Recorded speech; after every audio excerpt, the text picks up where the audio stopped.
Ruang Dewa Beladiri. Bab 471 sama dengan 475. Bab 471 Kemajuan luar biasa.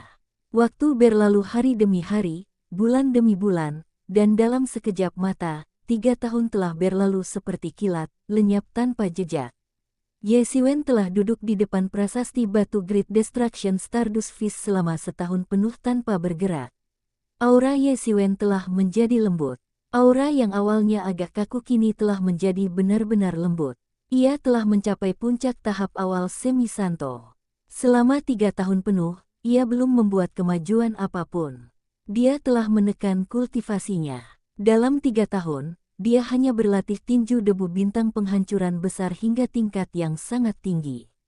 Dengan kata lain, sebagian besar pengalamannya selama 3 tahun ini dihabiskan untuk tinju debu bintang penghancuran besar. Selama 3 tahun ini, Ye Siwen beberapa kali pergi ke area yang tampak seperti akhir era Dharma. Seperti para biksu pertapa itu, ia melepaskan semua kelebihannya, menambahkan formasi untuk meningkatkan gravitasi, dan terus mengasah tubuh dan pikirannya hingga mencapai puncaknya. Tubuh yang telah tak bergerak selama setahun penuh, bagaikan patung, tiba-tiba memancarkan aura mengerikan, membentuk kolom udara yang melesat ke langit. Seolah-olah area di sekitar Ye Siwen berubah menjadi kehampaan semesta yang tak berujung dalam sekejap. Ye Siwen duduk bersila di pusat alam semesta, bagaikan dewa dari zaman kuno. Saat ia duduk bersila, hukum-hukum yang tak terhitung jumlahnya di sekelilingnya mendidih, hampir terlihat oleh mata telanjang. Hukum-hukum ini dipaksakan keluar olehnya. Hukum-hukum yang awalnya tersembunyi di kehampaan kini hampir terlihat oleh mata telanjang. Setelah Ye Siwen melewati cobaan dan kesengsaraan di area yang tampaknya merupakan zaman akhir Dharma, pemahamannya terhadap hukum dan Dao Agung telah mengalami kemajuan yang sangat pesat. Kemajuan yang nyata ini dapat dirasakan hampir kapan saja dan di mana saja. Setelah berlatih di area tersebut selama beberapa waktu, Ye Siwen kembali ke surga Gua Suiyue dan menemukan bahwa pemahamannya tentang hukum telah meningkat pesat. Setelah pembaptisan di area akhir Dharma, kepekaannya terhadap hukum telah mencapai tingkat yang mencengangkan. Ye Siwen akhirnya percaya bahwa jika semua biksu yang bekerja keras itu pergi keluar, tidak akan sulit untuk mencapai terobosan luar biasa dalam waktu singkat. Misalnya, mereka dapat berlatih selama ratusan atau ribuan tahun dan melejit dari tahap awal alam suci hingga puncak alam suci agung. Namun, berapa banyak orang yang dapat bertahan dari penderitaan ratusan atau ribuan tahun seperti itu? Bagi mereka yang mampu melakukannya, bahkan jika kultivasi mereka meningkat pesat, tidak ada yang akan berkomentar. Anda mendapatkan apa yang Anda berikan, dan ini adalah hal yang wajar. Oleh karena itu, Ye Siwen pergi ke daerah itu beberapa kali untuk berlatih keras selama beberapa waktu, dan kemudian kembali ke Gua Suiyue untuk berlatih. Dan kini, periode 3 tahun akhirnya berakhir, dan Ye Siwen akan segera meninggalkan Gua Suiyue ini. Kecuali Ye Siwen, orang-orang lain yang duduk di depan prasasti batu itu masih tak bergerak seperti patung. Ye Siwen yakin, jika perlu, mereka bisa duduk seperti ini selama 100 tahun tanpa bergerak. Aura Ye Siwen segera membuat khawatir banyak murid yang sedang mundur. Pikiran ilahi yang sangat kuat menyapu, dan paling tidak, mereka semua adalah makhluk di puncak alam suci. Namun saat ini, Ye Siwen tidak lagi peduli dengan orang lain. Ia sepenuhnya tenggelam dalam dunia kecilnya sendiri. Tak ada orang lain di dunianya, hanya dia dan alam semestanya. Dia menghabiskan 3 tahun membangun alam semesta ini. Di alam semesta ini, dialah Tuhan yang sejati. Firman-Nya cukup untuk memusnahkan semua kehidupan. Sutra pengamatan. Di tubuhnya juga berputar liar, dan tata surya pun mulai berputar di sekitar Ye Siwen. Ia adalah pusat alam semesta, ia adalah dewa, ia adalah seorang Buddha. Sedikit demi sedikit, auranya terus meningkat. Ye Siwen hampir mencapai tahap tengah semi-santo, tetapi kekuatan tempurnya harus menembus ke ranah santo. Ini adalah ujian yang sangat besar baginya. Kalau untuk orang lain, mustahil hal ini bisa dilakukan, karena perbedaan yang paling besar antara alam Sein dan alam semi-Sein adalah hukum-hukum di dalam tubuh mereka memang tersebar namun tidak kacau, melainkan sudah dipadatkan secara teratur, seakan-akan ada tali yang mengikat semuanya menjadi satu, dan bisa dikatakan kekuatannya sudah mengalami perubahan kualitatif. Hal ini membutuhkan tingkat pemahaman hukum yang benar-benar baru. Kebanyakan orang baru mulai memahami hukum pada tahap awal semi-Sein, tetapi hanya Ye Xiwen yang dapat mencapai tingkat ini. Mengandalkan ruang misterius, pemahamannya tentang hukum selalu jauh lebih unggul daripada rekan-rekannya. Setelah 3 tahun penuh persiapan, ia akhirnya sepenuhnya siap dan mulai menerobos ke tahap tengah semi-Sein. Pada saat yang sama, ia juga harus memadatkan semua hukum di tubuhnya dan menghubungkannya. Pada saat itu, kekuatan Ye Xiwen akan mengalami perubahan yang mengguncang dunia. Ribuan hukum dalam tubuh Ye Xiwen mulai mendidih dan berputar di sekelilingnya, seolah-olah Ye Xiwen merajalela, dan ribuan hukum inilah yang merajalela, sebenarnya membentuk alam semesta. Sutra pengamatan orang mengalir dengan deras, beredar di tubuh Ye Xiwen, memutarbalikkan energi sejati seluruh tubuhnya, dan menerobos sedikit demi sedikit. Tiba-tiba, Ye Xiwen berdiri dan melancarkan pukulan demi pukulan. Pukulannya sederhana dan langsung, tetapi kekuatannya mengerikan. Dengan satu pukulan, ia meruntuhkan kehampaan di depannya. Tidak ada gerakan yang rumit, hanya satu pukulan, satu gerakan demi satu, dan semuanya lenyap di hadapannya. Yang ada dalam pikirannya hanyalah tinju debu bintang penghancur besarnya. Hei, mungkinkah dia sedang berlatih tinju debu bintang penghancur besar? Saat itu, terdengar suara seorang lelaki tua, dengan sedikit keraguan, seolah-olah ia sudah tidak berbicara selama ribuan tahun. Saat baru saja membuka mulut, suaranya masih sedikit berkarat. Itu benar-benar tinju debu bintang penghancur agung. Siapakah orang ini? Mungkinkah dia juga keturunan puncak bintang tersembunyi? Kalau tidak, bagaimana mungkin dia bisa berlatih tinju debu bintang penghancur agung? Jurus unik ini sangat kuat, tetapi orang biasa tidak bisa mempraktikkannya. Benarkah? Siapa anak ini? Usianya belum genap 50 tahun, tapi kekuatannya luar biasa. Mungkinkah dia si jenius di kelas ini? Dia sudah memenuhi syarat untuk masuk ke level semi-santo. Anak ini sungguh luar biasa. Pikiran-pikiran ilahi bertemu dan berbicara di udara. Orang-orang ini tidak bergerak selama bertahun-tahun yang tak terhitung jumlahnya. Orang biasa bahkan tidak dapat melihat mereka, tetapi ribuan hukum Ye Xiwen tetap menggerakkan mereka sepenuhnya. 999 hukum adalah batasnya, dan orang yang dapat menembus batas tersebut tidak diragukan lagi bukanlah orang biasa. Jika tidak heran ia memilih untuk berlatih tinju debu bintang penghancuran besar. Orang-orang luar biasa tentu tidak akan mengikuti jalan biasa. Hukum Dao atas pada tubuh Ye Xiwen menjulang ke langit, yang segera menyebabkan langit dan bumi berubah warna, angin dan awan melonjak, dan fenomena aneh di langit dan bumi muncul satu demi satu, yang sebenarnya menarik perhatian banyak orang tua yang telah mengasingkan diri selama bertahun-tahun. Ini adalah sesuatu yang tidak terduga oleh Ye Xiwen, tetapi baginya tidak ada waktu untuk memperhatikan hal-hal ini saat ini. Meskipun ia baru saja mencapai tahap tengah semi-Sein dan belum mengalami kesengsaraan surgawi, ia sama sekali tidak bisa bersantai. Hukum-hukum itu diringkas olehnya sendiri, tetapi juga sulit diatur. Tidak mudah untuk menghubungkannya. Jika ia mengambil langkah yang salah, semua usahanya sebelumnya akan sia-sia. Jika langkah ini gagal, maka rencananya untuk mencapai tingkat kekuatan tempur Sein akan sia-sia. Faktanya, ia telah menekan kekuatannya selama 3 tahun terakhir, dengan tujuan untuk dapat meningkatkan kekuatan tempurnya secara menyeluruh dan pasti ke level Sein. Ini telah menjadi tujuannya selama 3 tahun terakhir. Bisa dikatakan bahwa hidup dan mati bergantung pada satu hal, dan ia tidak boleh kalah. Jika ia gagal sekarang, ia harus menunggu hingga tahap akhir semi-Sein untuk memiliki kesempatan untuk menerobos. Boom! Ye Xiwen melancarkan serangan dengan suara gemuruh, dan energinya berputar bersama membentuk bintang besar, yang jatuh dari langit dan langsung menghancurkan lubang besar di kehampaan. Perlu diketahui bahwa ini adalah alam rahasia Zhenwu di puncak Duhu.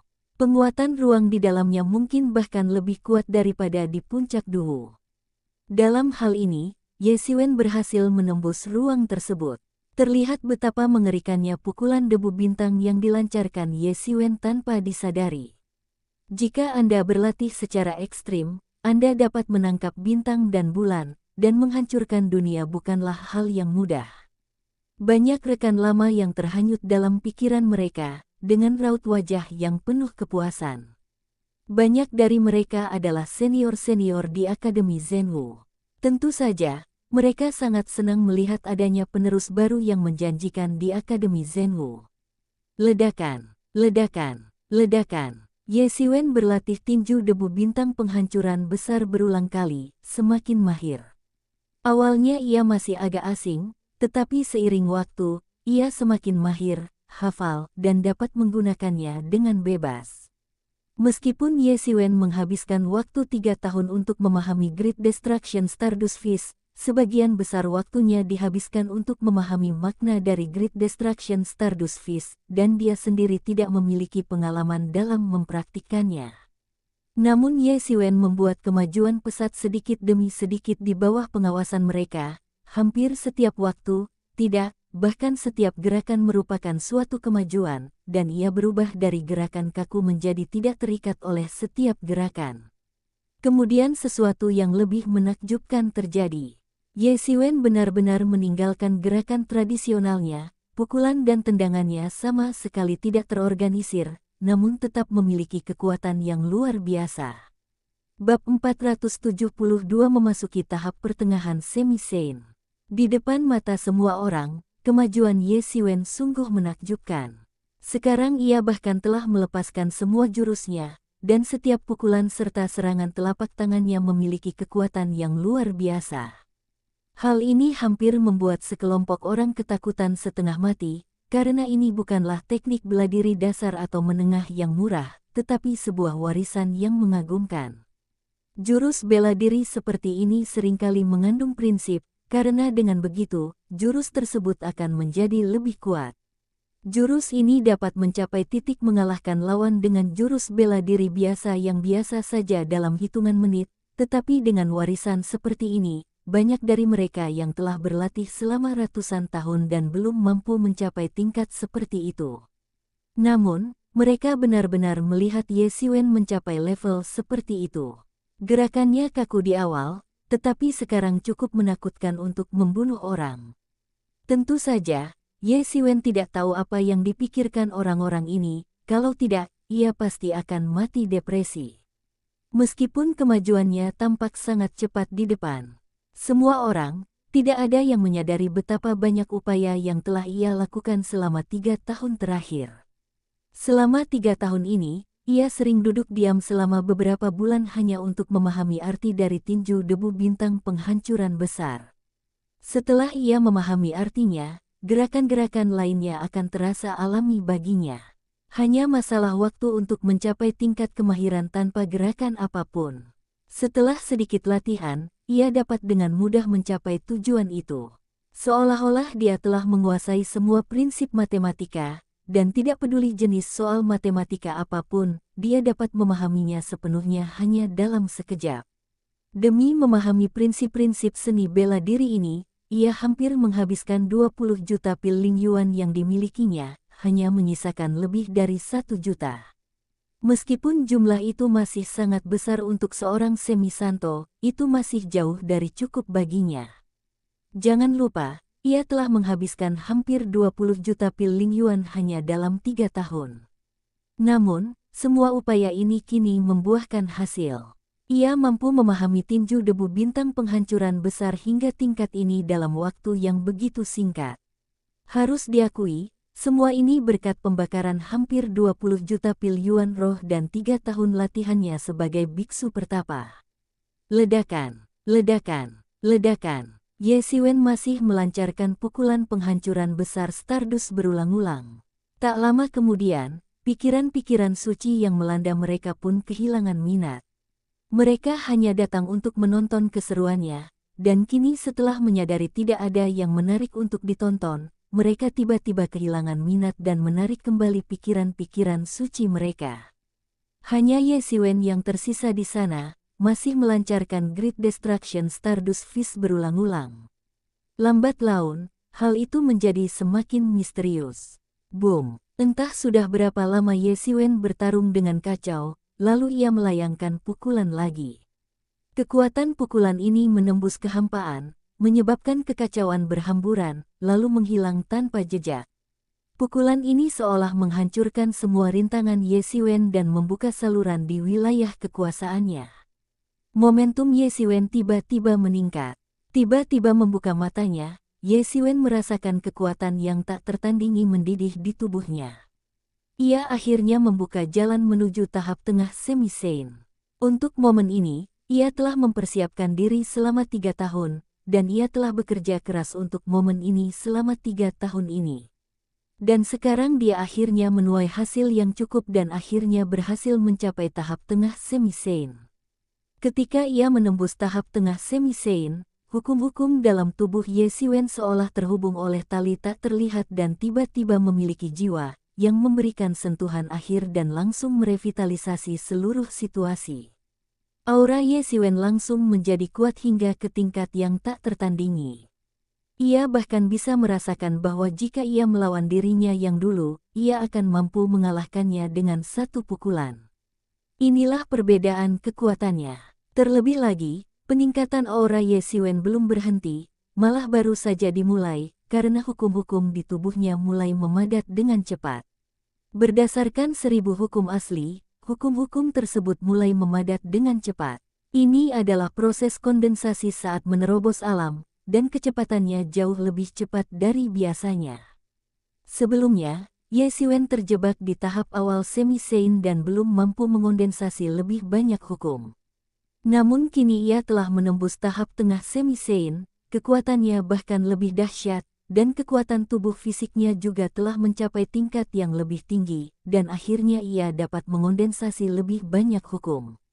1001, 1002, 1099, 1100. Ye Siwen tidak hanya berhasil menembus tahap tengah semi-Saint saat ini, tetapi kekuatan tempurnya juga menembus 1100 hukum tahap awal Saint Realm. Terlebih lagi, setiap hukumnya sangat tebal. Ia yakin saat ini ia pasti cukup untuk mengalahkan para master tahap awal semi-Saint. Akumulasinya begitu mendalam sehingga ia telah mencapai puncak kekuatan tempur semi-Santo 3 tahun lalu, tetapi ia belum membuat terobosan apapun dalam 3 tahun ini. Ia hanya mengumpulkan dan berharap untuk membuat terobosan yang menakjubkan. Entah ia tidak akan berhasil, atau terobosannya akan menggemparkan. Setelah sekian lama, hukum dalam tubuh Ye Siwen akhirnya terkondensasi, dan auranya perlahan menghilang. Ia akhirnya berhasil mencapai tahap tengah semi-Saint. Ia diam-diam memandangi tempat yang telah ia tinggali selama 3 tahun, lalu meninggalkan alam rahasia Zhenwu tanpa menoleh ke belakang. Ini tempat yang bagus. Ye Siwen awalnya memperkirakan ia bisa naik ke tingkat kekuatan tempur Saint Realm dalam waktu 5 tahun, tetapi ternyata hanya butuh 3 tahun. Harus dikatakan bahwa efeknya di alam rahasia Zhenwu sangat besar, dan waktunya hampir lebih singkat setengah dari yang ia perkirakan. Tentu saja, ada alasan lain untuk ini, yaitu, ketika ia merencanakan berapa lama waktu yang dibutuhkan untuk naik ke tingkat Saint Realm, pil Lingyuan tidak begitu banyak. Justru karena begitu banyak pil Lingyuan itulah Ye Siwen memiliki keyakinan untuk menerobos. Periode 3 tahun telah berakhir, dan Ye Siwen tentu saja tidak punya alasan untuk tinggal di sini. Ia langsung pergi dari alam rahasia Zhenwu. Di pintu masuk alam rahasia, lelaki tua itu masih berdiri, terhuyung-huyung, seolah-olah ia akan mati sedetik kemudian. Seperti ini 3 tahun lalu, dan masih seperti ini 3 tahun kemudian, tetapi ia tidak berani meremehkan pihak lain. Lumayan, lumayan. Pria tua itu menatap Ye Siwen, dan sepertinya melihat terobosan Ye Siwen. Ia cukup senang. Tidak jelas apakah ia memuji terobosan Ye Xiwen atau fondasi kokoh Ye Xiwen. Setelah mengucapkan selamat tinggal kepada orang tua itu, Ye Xiwen langsung kembali ke puncak Changxing. Adik junior, kau kembali. Ye Xiwen baru saja kembali ke puncak Changxing ketika ia berinisiatif memicu formasi dan memberitahu Yang Wenjun dan Deng Suixin. Meskipun mereka bukan lagi orang-orang yang paling tidak memenuhi syarat di puncak Changxing, karena Ye Xiwen pergi sepanjang tahun, pada dasarnya mereka tetap harus berperan sebagai penjaga gunung. Namun, dibandingkan dengan Bai Jiansong dan yang lainnya, mereka kurang memenuhi syarat dan tidak terlalu liar. Namun, mereka masih memiliki banyak pendapat tentang perilaku Ye Xiwen yang tidak bertanggung jawab. Namun, melihat bahwa ia semakin dihargai oleh manajemen puncak institusi, mereka juga tahu bahwa Ye Xiwen tidak mungkin tetap berada di puncak Changxing, jadi mereka terus mengeluh bahwa mereka harus menangkap beberapa orang di semester berikutnya untuk membebaskan mereka. Sudah 3 tahun sejak terakhir kali kita bertemu, dan kau masih tetap menawan seperti biasanya. Selamat, kata Ye Xiwen sambil tersenyum sambil melangkah maju dan membungkuk. Meskipun ada perbedaan antara kakak kelas dan adik kelas, mereka bertiga seusia dan rukun. Bagaimana mungkin kau lebih baik dariku? Kau pasti belum mencapai alam Sein, kata Yang Wenjun sambil tiba-tiba melirik Ye Xiwen dan berkata dengan takjub. Ye Xiwen baru saja menerobos dan aura di tubuhnya belum sepenuhnya terkendali, tetapi mereka menyadarinya. Aku belum mencapai alam Sein. Aku baru saja menerobos ke alam semi-Sein tahap tengah. Ye Xiwen tidak menyembunyikan apapun dari mereka berdua. Kau bercanda. Kau baru di tahap tengah semi-Sein, tapi rasanya kau tidak jauh lebih buruk dariku dan kakak perempuanmu. Kalau terus begini, bagaimana kita bisa bertahan? Yang Wenjun meratap, dengan raut wajah penuh kesakitan. Ye Xiwen tertawa terbahak-bahak. Ia bertaruh Yang Wenjun hanya berpura-pura. Ia sudah lama menyadarinya. Dibandingkan dengan kakak-kakak senior dan adik-adik junior yang mesum ini, ia dan Deng Suixin tampak terlalu biasa-biasa saja. Meskipun mereka tidak lemah dibandingkan dengan yang lain, mereka tidak ada apa-apanya dibandingkan dengan orang-orang ini. Untungnya, mereka berdua memiliki ambisi yang kecil dan tidak berniat bersaing satu sama lain. Jika tidak, mereka mungkin akan marah setengah mati. Kau masih tertawa. Apa kau benar-benar hanya mengolok-olokku dan kakak senior yangmu? Saat itu, Deng Suixin berkacak pinggang dan menatap Ye Xiwen dengan tatapan tidak ramah. Beraninya aku. Deng Suixin menyerang, dan Ye Xiwen hanya bisa memohon ampun. Pengalaman 2 kehidupan memberitahunya bahwa berdebat dengan seorang wanita adalah hal yang paling bodoh. Ngomong-ngomong, di mana kakak ketiga? Kenapa aku tidak bisa melihatnya? Dia segera mengganti topik. Kakak ketiga baru saja keluar. Konon dia dipanggil oleh guru. Sekarang tinggal kita berdua di puncak Changxing. Deng Suixin cemberut dan berkata agak tidak puas. Tak satu pun dari kakak-kakak ini yang bisa diandalkan. Mereka kabur begitu ada kesempatan dan tak lagi peduli dengan puncak Changxing. Deng Suixin sama sekali mengabaikan saudari senior kedua yang telah mengasingkan diri di puncak Changxing selama bertahun-tahun. Namun, Ye Xiwen juga memahami bahwa saudari senior kedua adalah seorang kultivator gila yang telah mengasingkan diri selama bertahun-tahun dan mungkin tidak akan terlihat sekali dalam 10 tahun. Tidak masalah apakah dia ada di sana atau tidak. Oh, ya, aku benar-benar lupa. Yang Wenjun menepuk dahinya dan berkata, adik muda, sebulan yang lalu, keluargamu mengirim seseorang untuk mengantarkan surat yang mengatakan bahwa surat itu dari orang tuamu, sebuah undangan ke pernikahan adik perempuanmu yang kedua. Menikah. Ye Xiwen tertegun sejenak, otaknya tiba-tiba korsleting, dan kata seperti itu tiba-tiba muncul. Sejak ia mulai berlatih, waktu menjadi kata yang tak berarti baginya. Bagi seorang seniman bela diri yang telah mencapai kesuksesan dalam latihan, 10 atau 100 tahun bukanlah apa-apa. Bahkan seorang seniman bela diri sejati pun memiliki umur 200 tahun. Jika Anda menghitungnya dengan cara ini, lebih dari 10 tahun telah berlalu sejak ia melakukan perjalanan melintasi waktu. Bab 473 Perubahan di Kerajaan Dai Viet. Dalam sekejap mata, lebih dari 10 tahun telah berlalu. Aku bukan lagi anak laki-laki setengah dewasa seperti dulu. Di kehidupanku sebelumnya, aku sudah cukup dewasa untuk menjadi orang tua. Kakak perempuanku yang kedua bahkan lebih tua dariku. Tak perlu dikatakan lagi, para prajurit selalu menikah sangat terlambat, terutama bagi para prajurit yang lebih kuat. Banyak prajurit bahkan mati sendirian. Awalnya, manusia menikah dan memiliki anak untuk memperpanjang hidup. Namun, pada saat itu, bagi para pejuang perkasa yang dapat hidup ribuan atau bahkan puluhan ribu tahun, makna ini hampir tidak ada lagi bagi mereka. Sudah dikirim sebulan yang lalu. Itu artinya pernikahannya mungkin sudah berakhir, kata Ye Siwen agak murung. Ketika prajurit ini menyendiri, tak ada siang atau malam, waktu berlalu dalam sekejap mata, dan tak ada apa-apa. Meskipun demikian, ia masih sedikit tertekan karena tidak bisa menghadiri pernikahan saudara perempuannya yang kedua. Tak lama kemudian, Yang Wenjun membawa surat itu dari rumah. Ye Siwen tahu surat itu dari ayahnya, Ye Kongming, yang hanya bertanya tentang kehidupannya saat ini dan bercerita singkat tentang apa yang terjadi selama ini, tanpa terlihat terlalu khawatir.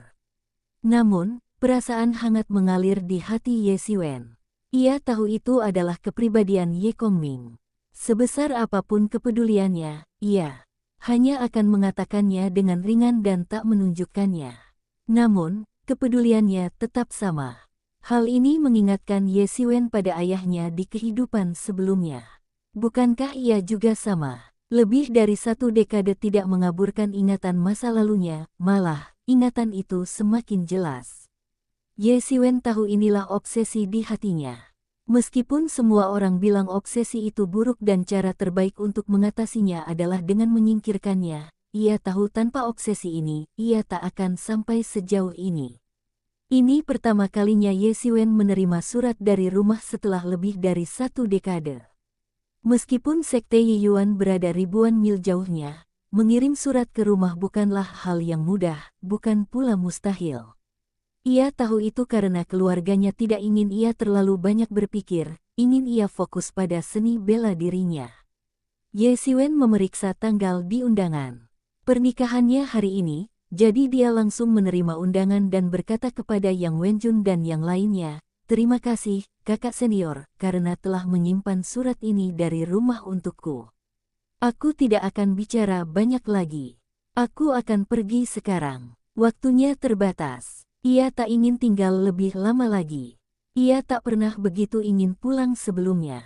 Jika sebelumnya, pasti sudah terlambat.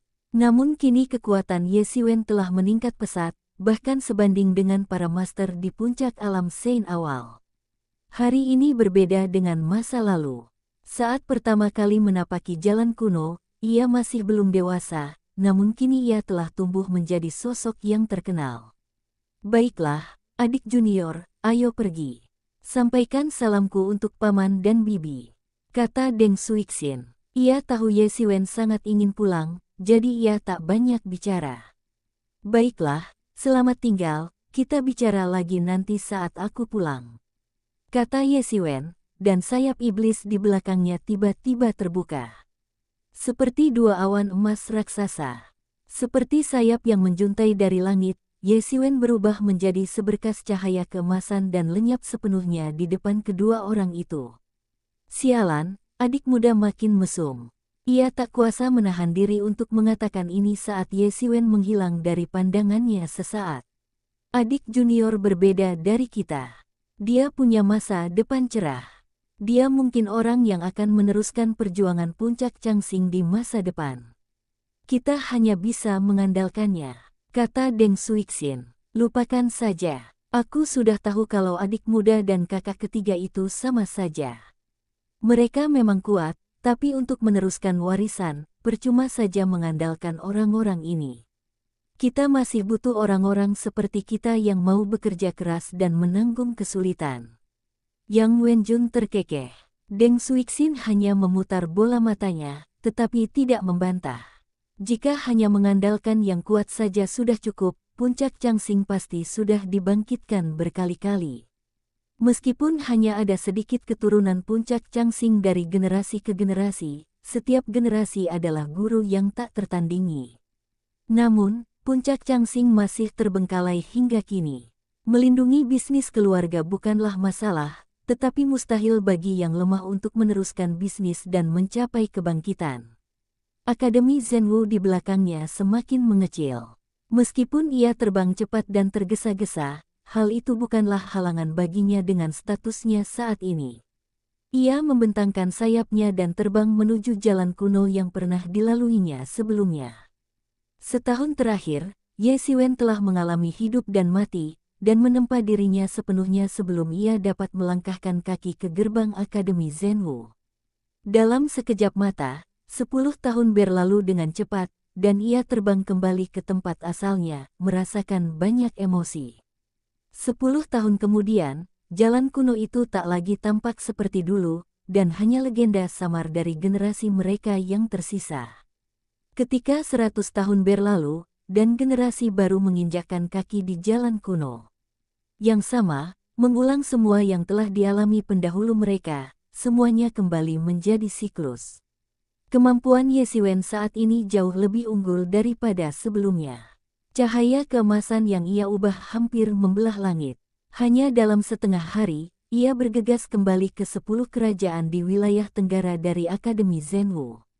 Yang terlihat di hadapannya adalah prefektur Sunan, perbatasan antara Kekaisaran Ming dan 10 kerajaan di wilayah tenggara. Tidak jauh, desah Ye Xiwen. Ketika ia benar-benar kembali ke kampung halamannya, ia tak kuasa menahan rasa nostalgia. Awalnya, beberapa orang berangkat bersama, tetapi kini hanya ia yang kembali.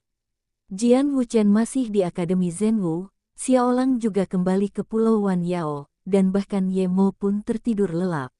Dalam 10 tahun, segalanya telah berubah. Bagi Ye Xiwen, Kerajaan Dai Yue dan Sekte Yiyuan merupakan kampung halamannya di dunia ini, dan tidak dapat dipungkiri bahwa ia akan merasa nostalgia saat berada dekat dengan rumahnya. Namun, ketika ia benar-benar menginjakkan kaki di tanah Dai Viet, ia mendapati bahwa keadaannya jauh dari bayangannya. Bahkan jauh lebih buruk daripada yang dibayangkannya. Perang dan kekacauan terjadi di mana-mana. Meskipun pernah terjadi beberapa perang di Dai Viet, kondisinya secara umum stabil. Namun kini, tampaknya seluruh Dai Viet terjebak dalam perang, dengan kobaran api membumbung tinggi ke langit dan teriakan menggema di desa-desa. Di mana-mana orang dapat melihat massa menyerang kota-kota, dan tentara-tentara ini bukan dari Dai Viet sendiri, tetapi dari negara-negara tetangga. Ada apa? Ye Xiwen sedikit bingung. Dia telah membunuh ratusan tentara pemberontak di sepanjang jalan. Beberapa tentara pemberontak begitu haus darah sehingga mereka berani menyerang Ye Xiwen ketika mereka melihatnya. Mereka semua dibunuh oleh Ye Xiwen. Kini Ye Xiwen bukan lagi pemuda yang baru memulai lebih dari 10 tahun lalu. Di wilayah tenggara, ia tidak takut pada siapapun. Tiba-tiba, dua sosok, seorang pria dan seorang wanita, melesat cepat di angkasa. Pria itu berusia sekitar 25 atau 26 tahun, mengenakan jubah mewah, dan tampak sangat anggun. Wanita itu berusia sekitar 20 tahun, dan tampak 3 atau 4 poin lebih mirip dengan pria itu. Ia juga mengenakan jubah mewah. Namun, saat ini, keduanya bergegas melewati Ye Xiwen dengan panik. Apakah dia murid kota Liu Yun? Ye Xiwen tertegun. Ia tidak menyangka ternyata dia murid kota Liu Yun. Dibandingkan dengan pasukan lain, murid kota Liu Yun paling dekat dengan keluarga kerajaan-kerajaan Dai Yue. Pada dasarnya, mereka adalah keturunan beberapa bangsawan kerajaan Dai Yue, jadi mereka juga berpakaian paling mewah. Namun sebelum dia sempat memikirkannya baik-baik, berhenti. Kemudian terdengar teriakan dari depan. Ye Xiwen mendongak dan melihat sekelompok prajurit berjubah perak terbang di langit, meraung ke arah mereka dan mengepung mereka bertiga. "Apakah kamu dari Villa Yingluang?" tanya Ye Xiwen sambil mengerutkan kening. Setelah kembali dari Pulau Wanyao, Ye Siwen telah mempelajari secara intensif kekuatan-kekuatan negara di wilayah Tenggara. Villa Yingluang ini merupakan kekuatan besar di wilayah Dawu, musuh bebuyutan Dai Yue. Kekuatan dan statusnya serupa dengan Sekte Yiyuan di Dai Yue. Namun secara umum orang-orang tersebut tidak boleh muncul di Dai Viet, karena akan menjadi provokasi bagi berbagai kekuatan yang ada di Dai Viet, terutama kekuatan musuh bebuyutannya. Bagaimana keadaan Dai Viet saat ini sehingga kekuatan musuh bebuyutannya benar-benar telah menembus hingga ke posisinya saat ini? Situasi ini telah menjadi sangat berbahaya. Meskipun 5 kekuatan utama Dai Viet saling menahan diri dan diam-diam saling menyerang, sikap mereka terhadap dunia luar relatif konsisten. Siapa kau? Sebagian besar prajurit dari Villa Cahaya Perak adalah prajurit tingkat Dao sejati, dan beberapa di antaranya berada di tingkat legendaris. Apa yang sebenarnya terjadi? Teriak Ye Siwen dingin sambil mengerutkan kening. Berani sekali kau, teriak seseorang dengan marah. Jelas sekali bahwa orang ini adalah sisa dari 5 kekuatan utama negara Yue. Ini kesempatan bagus untuk menangkapnya. Seseorang menyarankan, sisa-sisa. Ye Siwen menyipitkan matanya, dan sebuah tangan besar langsung terulur. Prajurit yang melontarkan saran ini langsung tertangkap di tangannya, bagaikan elang yang menggandeng anak ayam. Prajurit di puncak Dao sejati ini tidak jauh lebih kuat dari seekor semut di tangan Ye Siwen, dan sama sekali bukan tandingannya. Bisakah seseorang memberitahu saya apa yang sebenarnya terjadi? Tanya Ye Siwen. Dilihat dari waktu ia menerima surat itu, termasuk waktu pengirimannya, surat itu baru 2 atau 3 bulan yang lalu. Seharusnya tidak ada masalah di kerajaan Dai Viet. Kalau tidak, ayahnya tidak akan mengizinkan adik perempuannya yang kedua menikah dalam keadaan seperti itu. Jadi, apa yang terjadi dalam 2 atau 3 bulan yang singkat ini? Siapa kau? Apa kau mau jadi musuh Villa Yingluan kami? Seseorang keluar dan berteriak, sangat takut pada Ye Siwen. Lagi pula, seorang ahli jalan sejati sama sekali tak berdaya melawan di tangan Ye Siwen dan diremas sesuka hati. Pria dan wanita itu juga merasa terselamatkan. Meskipun mereka baru saja bergegas melewatinya dan tidak melihat pria itu dengan jelas, dan tidak tahu siapa dia, jelas bahwa dia bukan musuh. Lepaskan dia cepat, kalau tidak, kau bukan hanya akan mati, tapi bahkan pasukanmu pun bisa hancur. Sebaiknya kau bergabung dengan kami di Villa Cahaya Perak. Kami bisa menyelamatkan nyawamu. Kalau tidak, kami akan memastikan kau mati tanpa tempat pemakaman. Teriak prajurit terdepan. Puff. Sebelum pria itu selesai berbicara, master yang dipegang Ye Siwen langsung dihancurkan oleh Ye Siwen, dan darah berceceran di mana-mana. Bab 474. Aku akan menunggu mereka datang. Katakan padaku apa yang terjadi. Kenapa ada orang-orang ini di Dai Viet? Ye Siwen bertanya dengan tenang kepada 2 pria dan wanita di belakangnya. Meskipun kedua pria dan wanita itu tidak dapat melihat wajah Ye Siwen dengan jelas, ketika mereka mendengar pertanyaan Ye Siwen, mereka berpikir bahwa itu pasti seorang senior dari kerajaan Yue Agung mereka. Performanya memang terlalu tajam. Para ahli Dao sejati bagaikan sampah, dan ia menghancurkan mereka dengan mudah tanpa usaha apapun. Menurut mereka, orang sekuat itu seharusnya seorang senior. Namun, senior ini mungkin belum lama kembali ke Dai Viet, dan itu wajar. Lagi pula, bagi banyak master hebat, sulit untuk membuat terobosan jika mereka tetap tinggal di Dai Viet. Bahkan di 10 negara di wilayah Tenggara, situasinya tidak jauh lebih baik. Mereka harus berkelana keluar, menambah pengetahuan, dan mencari berbagai petualangan serta peluang. Ini adalah pilihan kebanyakan orang, jadi wajar saja bertemu dengan senior yang suka berkelana seperti itu. Halo, senior, kata lelaki itu dengan hormat, sambil menceritakan kisahnya dengan perlahan. Dari perkataan pria itu, Ye Siwen akhirnya mengerti bahwa perubahan yang mengguncang bumi telah terjadi dalam beberapa bulan terakhir. Pertama, seorang senior tua yang telah lama berkelana di 10 negara di wilayah Tenggara, kecuali Kekaisaran Qi Agung, tiba-tiba kembali dari tempat lain. Ia adalah seorang guru di alam suci. Awalnya, keluarga kerajaan Qi Agung memiliki seorang guru di alam suci, dan kini bertambah satu, yang menjadikan kerajaan Qi Agung menduduki peringkat pertama di antara banyak negara. Meskipun ada banyak master alam suci di Akademi Zhenwu lah yang menguasai seluruh wilayah selatan. 10 bangsa di wilayah Tenggara hanyalah sebagian kecil dari wilayah selatan, hampir seperti pulau kecil di lepas pantai Tiongkok di masa lalu. Seorang penguasa alam suci cukup untuk menguasai 10 negara di wilayah Tenggara, mendirikan satu sekte, dan menjadi leluhur satu sekte. Dengan seorang Master Saint Realm yang memimpin, negara ini bisa menjadi salah satu negara teratas di antara 10 negara. Dengan 2 orang seperti itu, pada dasarnya sudah cukup untuk menduduki peringkat pertama. Dan yang paling mengerikan, selain leluhur tua yang kembali kali ini, ia juga membawa beberapa master tingkat Saint Realm.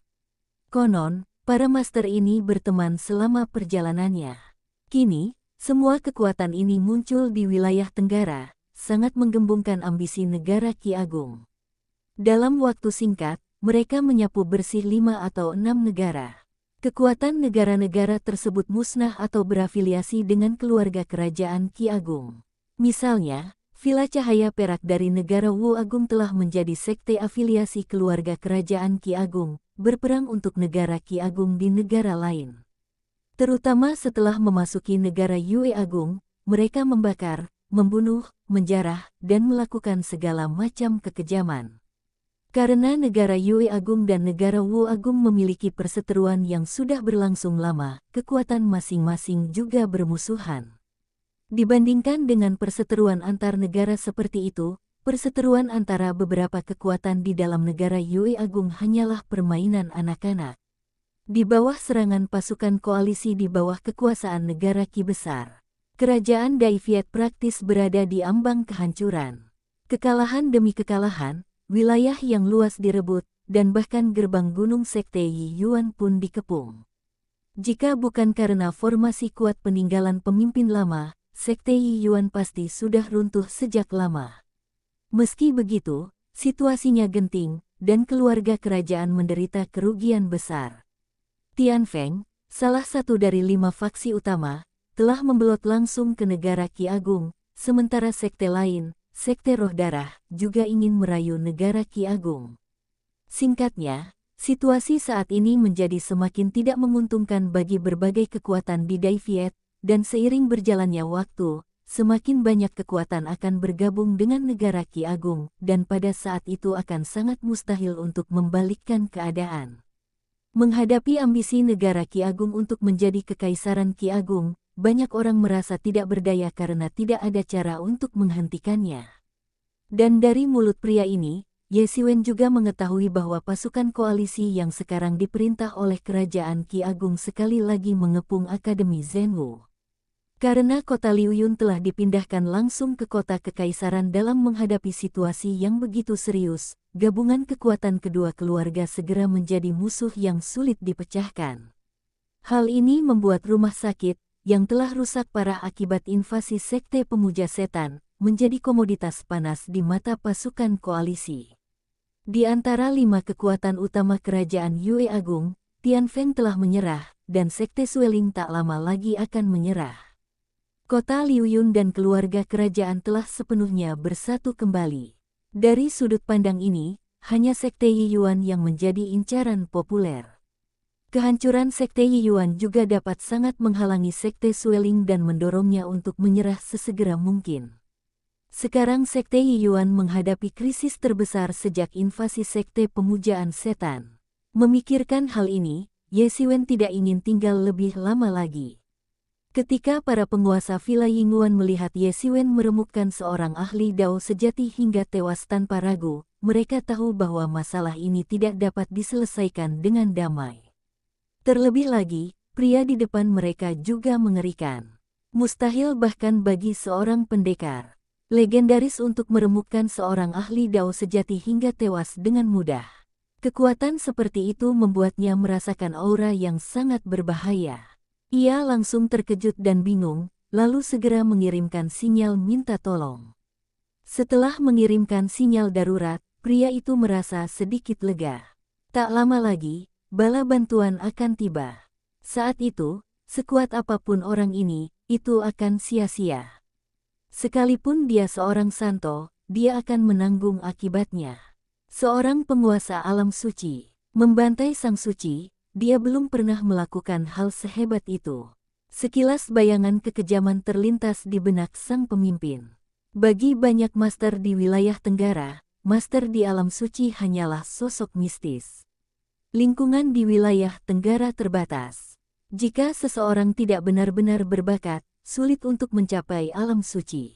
Sekalipun seseorang dapat mencapai alam suci, kebanyakan dari mereka sudah tua, lemah, dan tidak memiliki potensi sama sekali. Oleh karena itu, orang-orang yang berambisi tinggi seringkali memilih untuk berkelana ke luar negeri dan menembus alam suci. Setelah menembus alam suci, kecuali akhir zaman sudah dekat, mereka biasanya tidak akan kembali dengan mudah. Oleh karena itu, bagi masyarakat 10 negara di kawasan Tenggara, wilayah suci seringkali disamakan dengan dewa, dan membunuh orang suci rasanya hampir sama dengan membunuh dewa. Perasaan terlarang ini membuatnya agak bergairah dan kasar. Mampu membunuh seorang Master Saint Realm adalah hal yang luar biasa baginya. Mungkin ini satu-satunya kesempatan yang akan ia miliki dalam hidupnya. Kau sudah melaporkan beritanya? Tanya Ye Siwen lembut, tetapi pria itu mendengarnya dengan jelas. Melihat ini, ia mengira Ye Siwen ketakutan, dan momentumnya yang awalnya lemah tiba-tiba bangkit.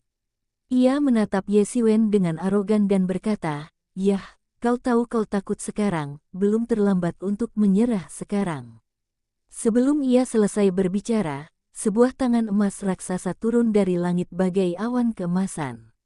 Sekelompok master dari Villa Cahaya Perak langsung terkepung. Dengan satu gerakan tiba-tiba, mereka semua berubah menjadi gumpalan kabut darah dan mati terkepung. Siapa orang ini? Bagaimana mungkin dia begitu menakutkan? Pria di belakang Ye Siwen hampir tercengang. Ia tak pernah menyangka akan melihat pemandangan yang begitu mengerikan. Orang ini terlalu kuat. Saat itu, hanya satu kata yang tiba-tiba terlintas di benaknya, ini adalah seorang master di alam suci. Baru saja, hanya satu Master Zendao yang dibunuhnya dengan tamparan, tetapi sekarang ada sekelompok dari mereka, dan ada juga master di tingkat legendaris di antara mereka. Saat itu, di depan Ye Siwen, ia tidak ada bedanya dengan macan kertas. Dari keluarga mana senior ini? Dia sangat mengerikan. Dia pasti seorang guru di alam suci. Guru seperti itu pasti sangat terkenal, tapi sepertinya kita belum pernah melihatnya.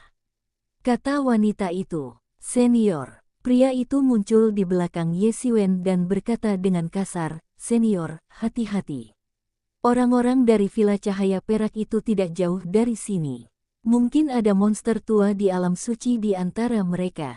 "Tidak apa-apa, aku akan menunggu mereka datang." Ye Siwen menyeringai, memperlihatkan gigi putihnya, tetapi tatapan dingin di matanya semakin intens. "Siapa yang berani membunuh orang-orang kita dari Villa Yingluang?" Tiba-tiba, terdengar teriakan dingin dari kejauhan. Sekelompok puluhan orang terbang langsung dari kejauhan.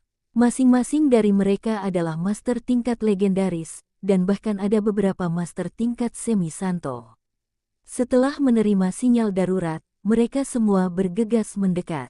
Ye Siwen menatap para prajurit Villa Yingluang dengan tatapan dingin. Bagi Sekte Yuan, tidak banyak master legendaris di Villa Yingluang. Ada puluhan, yang bisa dikatakan semuanya. Mereka bekerja keras untuk pasukan Qi menaklukkan berbagai negara, dan kematian mereka bukanlah hal yang disayangkan. Kalian sisa-sisa kerajaan Yue, beraninya kalian memprovokasi para penguasa Villa Yingluang kami, apa kalian tidak ingin hidup? Teriak pemimpin mereka keras, dengan fluktuasi hukum samar di tubuhnya. Dia adalah seorang penguasa di tahap semi-suci akhir, dan seharusnya leluhur atau semacamnya. Bahkan orang seperti itu muncul, yang menunjukkan betapa aktifnya Villa Yingluang dalam masalah ini. Sisa-sisa, kerajaan Yue belum hancur. Sebenarnya, kalian adalah sisa-sisa kerajaan Wu. Ye Xiwen mencibir. Tidak, kalian hanya anjing yang melayani orang lain, dan kalian anjing gila yang menggigit orang di mana-mana. Kata-kata Ye Xiwen sangat tepat sasaran bagi orang-orang di Villa Yingguan, terutama mereka yang pada dasarnya bisa dianggap sebagai orang-orang dari negara yang telah jatuh. Meskipun mereka menyerah kepada Qi, mereka masih merasakan penghinaan yang sama besarnya di hati mereka. Awalnya, semua orang setara, tetapi kini situasinya tiba-tiba berubah, dan mereka telah menjadi budak keluarga orang lain. Meskipun di permukaan mereka mengatakan semua orang setara, semua orang tahu itu mustahil. Kini, kata-kata Ye Xiwen membuka luka yang sengaja mereka abaikan. Bagi mereka, ini hanyalah penghinaan besar. Binatang kecil, jangan sombong. Leluhur setengah suci itu menggertakkan giginya dan berkata, aku ingin kau melangkah sejauh itu sehingga bahkan para budak dari bangsa yang ditaklukkan pun tak dapat menghentikanmu. Tatapan matanya dingin dan menusuk ke hati.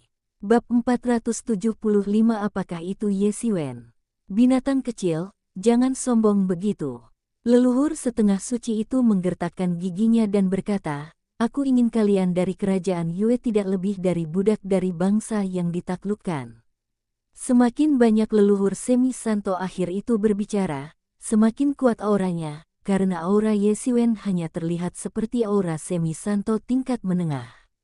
Meskipun aura Ye Xiwen tebal dan sedikit menakutkan, seorang semi santo tingkat menengah tetaplah seorang semi santo tingkat menengah, dan mustahil baginya untuk menandingi semi santo akhir seperti dirinya.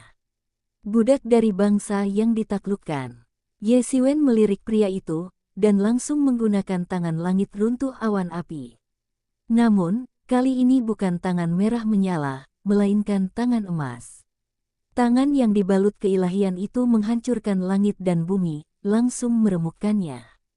Beberapa Master Silver Light Villa di level semi-Saint beraksi satu demi satu, mencoba menghalangi serangan Ye Xiwen, tetapi sia-sia. Mereka sama sekali bukan tandingan Ye Xiwen, dan serangan mereka sama sekali tidak dapat melukai Ye Xiwen.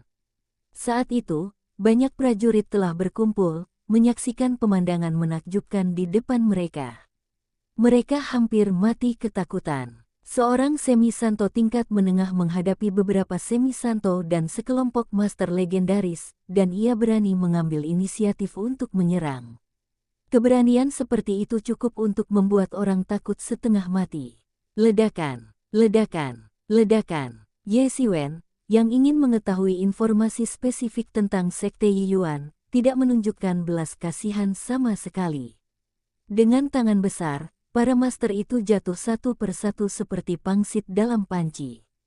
Tubuh mereka hampir hancur oleh Ye Xiwen, dan tulang-tulang mereka beterbangan di sekujur tubuh mereka. Mereka dipukuli sampai mati. Ye Xiwen menggenggam mendiang leluhur setengah suci itu, mengeluarkan jiwanya, dan membaca ingatannya. Baru pada saat itulah Ye Xiwen akhirnya menyadari bahwa saat ini, pengepungan Sekte Yiyuan oleh pasukan Qi telah mencapai tahap paling intens. Ye Xiwen tak ingin tinggal semenit pun lagi. Ia melangkah maju. Langkah kakinya menembus cahaya keemasan, menghancurkan kehampaan, dan menghilang di hadapan semua orang. Ia tak peduli dengan pria dan wanita yang telah ia selamatkan di belakangnya. Siapa orang itu? Kok bisa begitu mengerikan? Tanya seseorang. Adegan tadi terlalu mengerikan. Sekelompok master bukan tandingan Ye Xiwen dan dipukuli sampai mati. Orang itu tampak familiar. Dia Ye Xiwen, jenius Sekte Yiyuan dari lebih dari 1 dekade lalu. Ye Xiwen. Tiba-tiba seseorang teringat Ye Xiwen, dan kata-katanya dipenuhi rasa tak percaya dan spekulasi, karena mereka sungguh tak percaya orang itu adalah Ye Xiwen. Ye Xiwen juga cukup terkenal di antara banyak kekuatan saat itu. Namun dalam sekejap mata, lebih dari 1 dekade telah berlalu. Bagi seorang pejuang, 1 dekade bukanlah apa-apa. Bahkan bagi seorang master bawaan, 1 dekade bukanlah waktu yang lama. Namun, itu cukup lama bagi banyak orang untuk melupakan Ye Xiwen, yang sebelumnya tidak pernah muncul.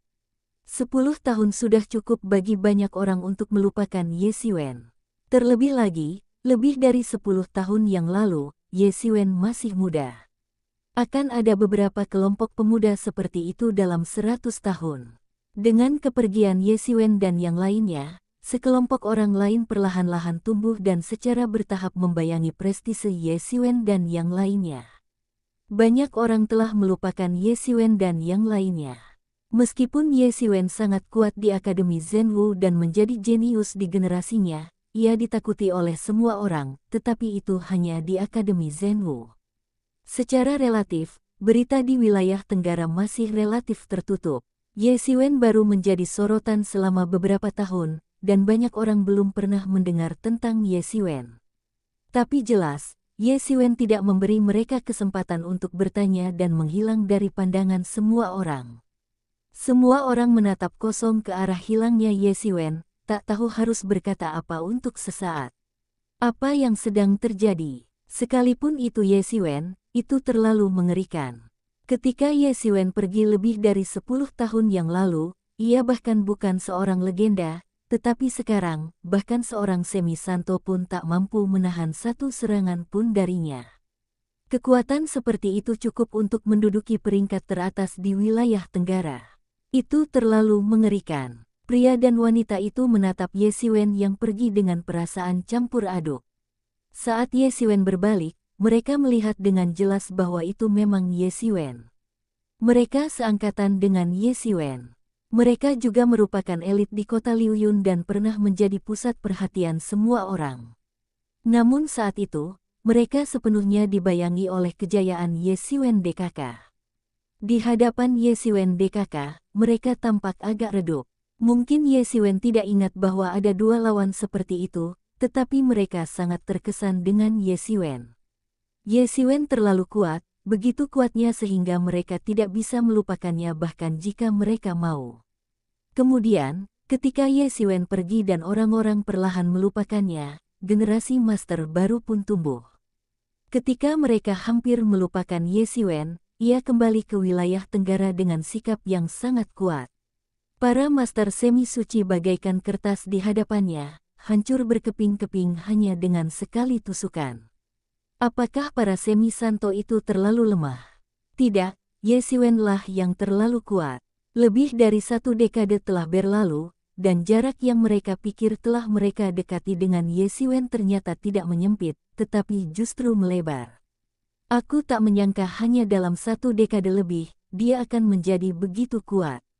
Sungguh tak terbayangkan, seru pria asal kota Liuyun itu. Bukankah ini sempurna? Jika Ye Xiwen cukup kuat, kita akan memiliki sekutu yang sangat kuat.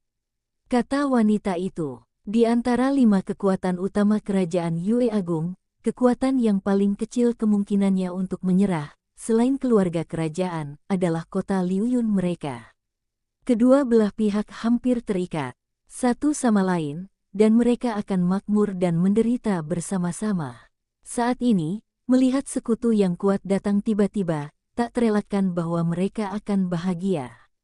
Di masa lalu, keluarga kerajaan dan kota Liuyun sama-sama takut sekaligus benci terhadap orang-orang jenius seperti Ye Xiwen dari Sekte Yiyuan, karena kemunculan orang seperti itu kemungkinan besar akan merusak keseimbangan di antara 5 kekuatan utama dan membuat 4 kekuatan utama lainnya menjadi cabang dari Sekte Yiyuan.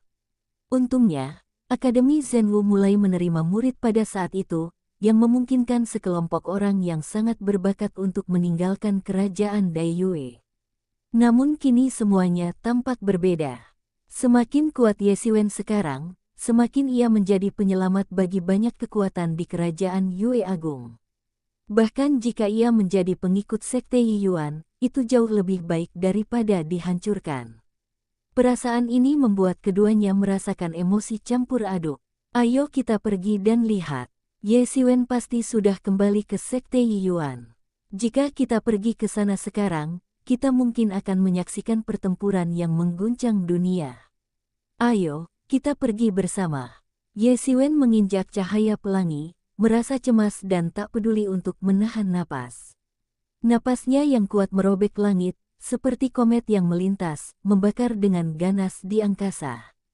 Tak lama kemudian, mereka tiba di markas besar Sekte Yiyuan, tetapi mereka melihat bahwa bagian luar markas besar Sekte Yiyuan sepenuhnya terisolasi oleh serangkaian formasi yang kuat. Formasi-formasi ini lebih padat satu sama lain, dan semuanya mencekik formasi pelindung gunung Sekte Yiyuan. Ye Xiwen tiba-tiba dipenuhi amarah. Ia terbang di atas formasi dan tiba-tiba melancarkan pukulan. Kekuatan pukulannya meliuk dan merobek langit, mengembun menjadi bintang besar yang jatuh dari langit. Itu adalah Great Destruction Stardust Fist. Boom! Kemanapun bintang besar itu lewat, segalanya tampak memasuki kepunahan besar, dan semuanya hancur berkeping-keping. Langit dan bumi runtuh, seperti Mars yang menabrak bumi, dan seketika itu juga dunia memasuki kiamat. Cahaya ilahi yang tak berujung meledak, menyapu badai dahsyat, menyapu ke segala arah. Ini adalah pertama kalinya Ye Xiwen menggunakan kekuatan penuhnya setelah menembus tahap tengah alam semi-Saint. Kekuatannya mengerikan, seperti adegan Ragnarok, kiamat dunia. Seluruh formasi hancur berkeping-keping oleh serangan mendadak Ye Xiwen dan langsung hancur.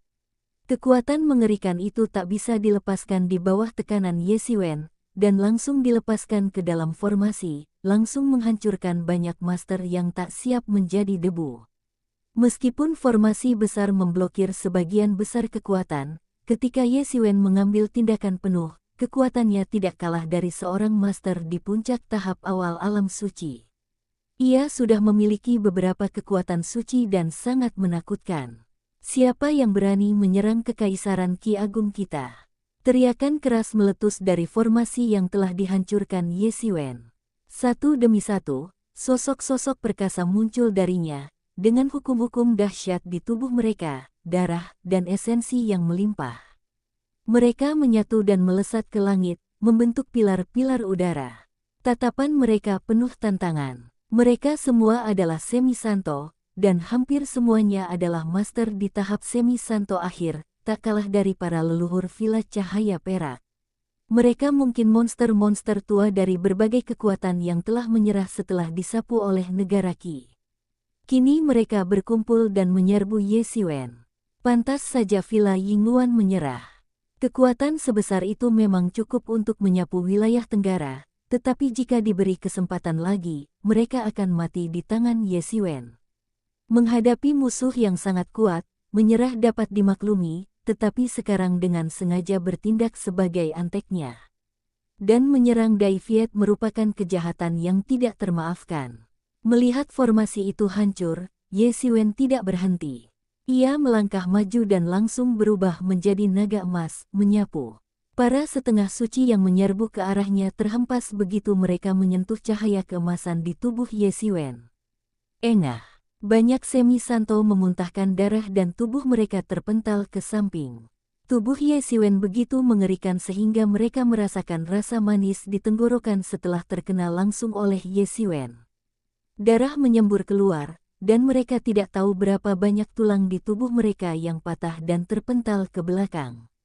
Semua orang menatap pemandangan ini dengan linglung. Mereka tidak menyangka akan melihat pemandangan yang begitu mengerikan. Baik orang-orang dari pasukan koalisi Qi maupun para murid Sekte Yiyuan tidak menyangka akan melihat pemandangan yang begitu mengerikan. Kelompok semi-Saint yang sangat kuat itu begitu rentan di hadapan Ye Xiwen. Khususnya para pengikut Sekte Yiyuan, mereka nyaris putus asa sepenuhnya, tetapi pada saat ini, Ye Xiwen menampakkan diri bagaikan dewa, dan dengan satu gerakan ia menghancurkan formasi yang telah mengganggu mereka selama berhari-hari. Dan dengan satu gerakan pula ia menghempaskan para master kuat dan tak terkendali dari kelompok semi-Saint.